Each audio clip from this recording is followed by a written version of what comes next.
Bismillahirrahmanirrahim. Assalamualaikum warahmatullahi wabarakatuh. Kami dari kelompok 2B Psikologi Pembelajaran PAI akan mempresentasikan terkait karakteristik perkembangan dan metode media contoh simulasi pembelajaran PAI pada remaja awal dan tengah usia 13-19 tahun. Kelompok 2B dengan beranggotakan Cantika Putri Ramadan dengan NPM 10030312345, Rizal Fikri dengan NPM 10030123063, dengan Siti Nurlayati Solihah dengan NPM 10030123051. Definisi remaja. Masa remaja adalah era di mana terjadinya transisi seseorang dari masa kanak-kanak ke masa kedewasaan. Menurut psikolog Stanley Hall, masa remaja adalah masa badai dan stres. Dari pengungkapan tersebut menunjukkan bahwa masa remaja adalah periode badai dan tekanan mental, atau saat ketika transformasi fisik, intelektual, dan emosional seseorang menghasilkan ketidakbahagiaan. Maka dari itu, masa remaja itu kayak lagi naik roller coaster. Kadang senang, kadang sedih, kadang bingung. Tubuh dan pikiran lagi berubah cepat. Jadi wajar kalau merasa nggak nyaman dan kadang ribut bersama orang tua. Intinya masa remaja itu masa transisi yang penuh gejolak.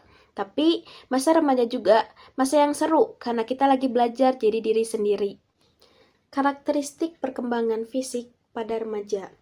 Tingkat perkembangan secara keseluruhan dan cepat, karena tidak hanya tinggi badan yang bertambah, tetapi juga berat badan, ukuran organ dalam, kekuatan otot, dan kepadatan tulang. Semua bagian tubuh mengalami pertumbuhan yang signifikan dalam waktu yang relatif singkat. Pertumbuhan tidak hanya terjadi pada satu atau dua bagian tubuh, tetapi melibatkan seluruh sistem tubuh. Ini termasuk perkembangan sistem reproduksi, sistem endokrin, dan sistem saraf. Contohnya, perubahan tinggi badan. Dalam beberapa tahun, seseorang remaja bisa bertambah tinggi hingga puluhan sentimeter. Perubahan bentuk tubuh. Tubuh menjadi lebih berisi, otot-otot membesar, dan kontur tubuh menjadi lebih tegas. Perkembangan organ reproduksi, munculnya ciri-ciri seksual sekunder seperti tumbuhnya rambut kemaluan, perubahan suara pada laki-laki, dan menstruasi pada perempuan. Karakteristik perkembangan motorik. Yang pertama, gerakan halus. Gerakan halus adalah kemampuan untuk melakukan gerakan yang membutuhkan ketelitian dan kontrol yang baik, seperti menulis huruf kecil dengan rapi, menggambar garis lurus, atau merangkai puzzle. Gerakan halus membantu kita dalam banyak aktivitas sehari-hari seperti menulis tugas, menggambar, bermain alat musik, atau bahkan makan dengan sendok dan garpu. Yang kedua, gerakan kasar. Gerakan kasar, kemampuan untuk melakukan gerakan yang melibatkan seluruh tubuh dan membutuhkan tenaga yang lebih besar. Gerakan kasar membuat tubuh kita menjadi lebih kuat, meningkatkan keseimbangan, dan membantu kita beraktivitas fisik dengan lebih baik. Yang ketiga, koordinasi mata dan tangan. Koordinasi mata dan tangan adalah kemampuan untuk membuat mata dan tangan bekerja sama dengan baik. Koordinasi mata dan tangan sangat penting untuk banyak aktivitas seperti olahraga, mengemudi, bahkan membaca. Selama masa remaja, kemampuan kita untuk melakukan gerakan halus, kasar, dan koordinasi mata dan tangan akan semakin meningkat. Ini karena otak dan tubuh kita terus berkembang dan menjadi lebih baik dalam mengontrol gerakan. Karakteristik perkembangan moral. Sejak kecil, kita diajarin apa yang baik dan apa yang buruk oleh orang tua atau guru. Kita diajarin aturan-aturan yang harus kita patuhi. Pas udah remaja, kita mulai belajar untuk bisa membedakan mana yang benar, mana yang salah, tanpa harus selalu diingatkan. Untuk intinya, perkembangan moral pada remaja itu adalah proses di mana remaja belajar untuk bisa bersikap baik dan benar tanpa harus diawasi atau dipaksa. Mereka mulai memahami pentingnya aturan dan nilai-nilai moral, lalu menerapkannya dalam kehidupan sehari-hari. Karakteristik perkembangan agama. Tentu banyak sekali faktor-faktor yang dapat mempengaruhi perkembangan agama pada masa remaja.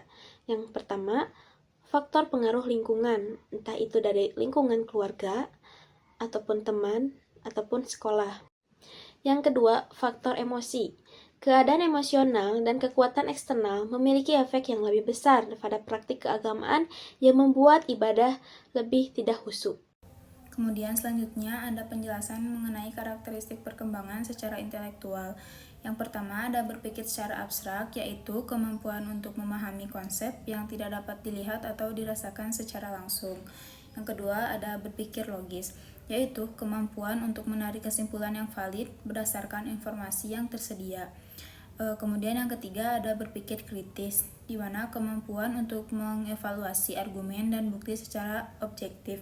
Contohnya ketika seseorang yang membaca artikel berita dan menilai keakuratan informasi dengan memeriksa sumbernya dan membandingkan dengan berita yang lain. Kemudian ada berpikir kreatif, yaitu kemampuan untuk menghasilkan ide-ide baru dan original.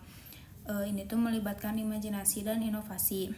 Contohnya kayak seseorang merancang proyek kemudian menggunakan bahan daur ulang dan menciptakan sesuatu yang unik.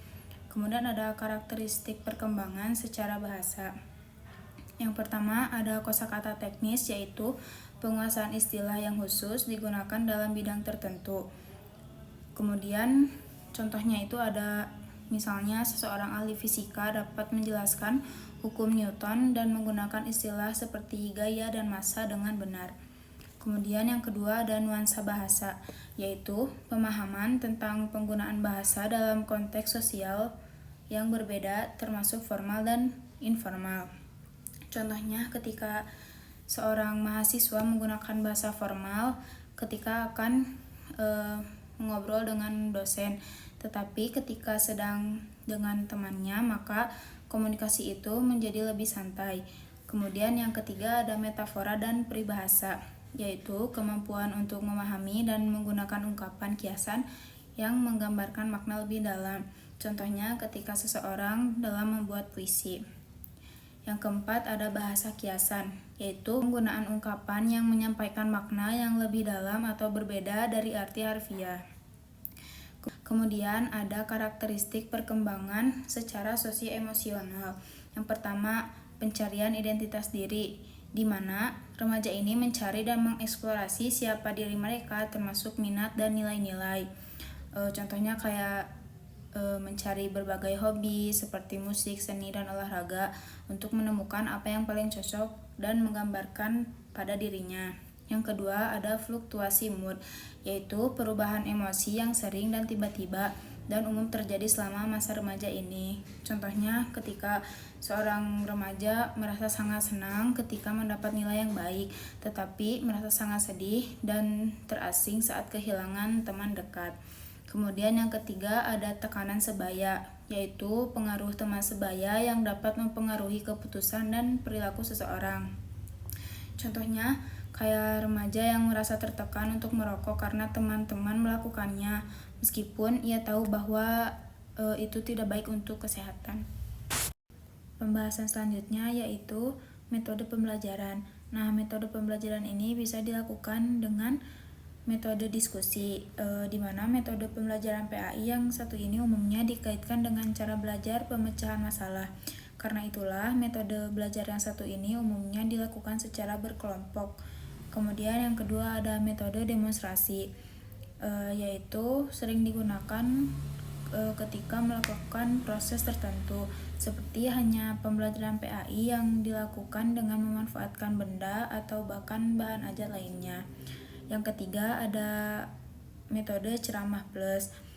Nah, ini pun sering dilakukan oleh para guru atau tenaga pendidikan yang dilakukan dengan lisan, juga disertai dengan metode lainnya. Seperti halnya beberapa kombinasi dari metode ceramah plus ini. Yang pertama ada metode ceramah plus tanya jawab. Kemudian ada media pembelajaran. Nah, media pembelajaran di sini bisa dengan visual, yaitu bisa dengan gambar, video, dan proyektor untuk menyampaikan materi. Kemudian bisa dilakukan dengan cara audio atau rekaman suara untuk melatih keterampilan mendengarkan. Kemudian bisa dengan cara audio visual, yaitu kombinasi gambar dan suara untuk pengalaman belajar yang lebih menarik. Nah, setting ruangan yang dipakai Bagi murid itu harus nyaman, misalnya dengan alat bantu visual dan audio yang memadai serta area untuk diskusi kelompok. Bismillahirrahmanirrahim. Selanjutnya di sini ada contoh-contoh isi pembelajaran pendidikan agama Islam. Yakni ada akidah dan akhlak, subtemanya iman kepada Allah Subhanahu wa taala, sifat-sifat Allah, akhlak terpuji dalam Islam. Terkait daripada subtema ini, hal-hal yang memang menjadi sangkut paut antara akidah akhlak menjadi suatu titik tumpu untuk pribadi muslim yang memang di sini ketauhidannya yang harus ditingkatkan terhadap keimanan yang sudah ditetapkan dari Allah Subhanahu wa taala. Kegiatannya yakni mendiskusikan konsep tauhid, membuat poster tentang akhlak mulia, atau membuat video pendek tentang penerapan nilai-nilai Islam dalam kehidupan sehari-hari. Yang dimana diskusi di sini yakni terkait daripada konsep ketauhidan untuk meninjau ulang kembali terkait daripada keyakinan pribadi seorang muslim terhadap agamanya yang memang dianut gitu.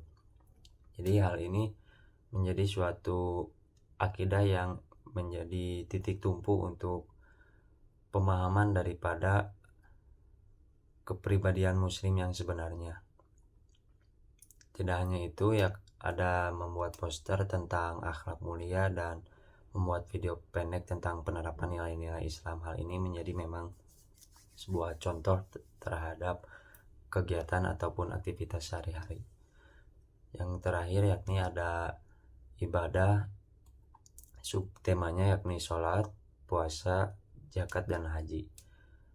Kategori ini menjadi sebuah termasuk dalam rukun Islam yang memang menjadi suatu aktivitas yang dapat dinilai terhadap perkembangan diri seorang muslim, bahwasanya apabila seorang muslim sudah melakukan kewajiban dari rukun Islam ini, yakni keteguhan dalam keislaman ataupun keyakinan dalam pribadi seorang muslim, itu akan menjadi suatu pembelajaran ataupun menjadi suatu konsep ketauhidan dari seorang muslim, yang dimana ini akan menjadi suatu sangkut pautnya dengan akhlak. Kegiatannya yakni praktik sholat berjamaah, diskusi tentang hikmah puasa, atau membuat proyek tentang pengelolaan zakat. Memang hal ini menjadi suatu kegiatan aktivitas yang dimana kegiatan ini menjadi titik tumpu gitu untuk pribadi seorang muslim. Kesimpulannya, masa remaja adalah tahap antara masa kanak-kanak dan kedewasaan. Masa remaja merupakan usia di mana terjadinya perubahan yang paling besar, baik secara fisik maupun psikisnya. Jika individu tumbuh dan berkembang sesuai dengan tahapan dan tugas perkembangannya, ia akan menjadi remaja yang tangguh tanpa merasa ada yang terlewat atau kehilangan fase yang sangat indah, dan akan mampu mengemban tugas kehidupan selanjutnya, yaitu usia dewasa yang paling panjang dalam rentang kehidupan manusia. Kita dapat melihat daripada pengimplementasiannya atau perumpamaannya seperti hal yakni masa dari SLTP menuju masa perkuliahan ataupun perguruan tinggi, itu menjadi suatu peningkatan ataupun perkembangan daripada pribadi seorang remaja, yang dimana dari pemahaman secara fisik ataupun secara psikisnya dari tahap SLTP itu berbeda dengan jenjang-jenjang dari SLTA, kemudian dari jenjang perguruan tinggi. Hal itu menjadi bukti bahwasanya individu ini menjadi tumbuh dan berkembang sesuai dengan tahapan dan tugas perkembangannya.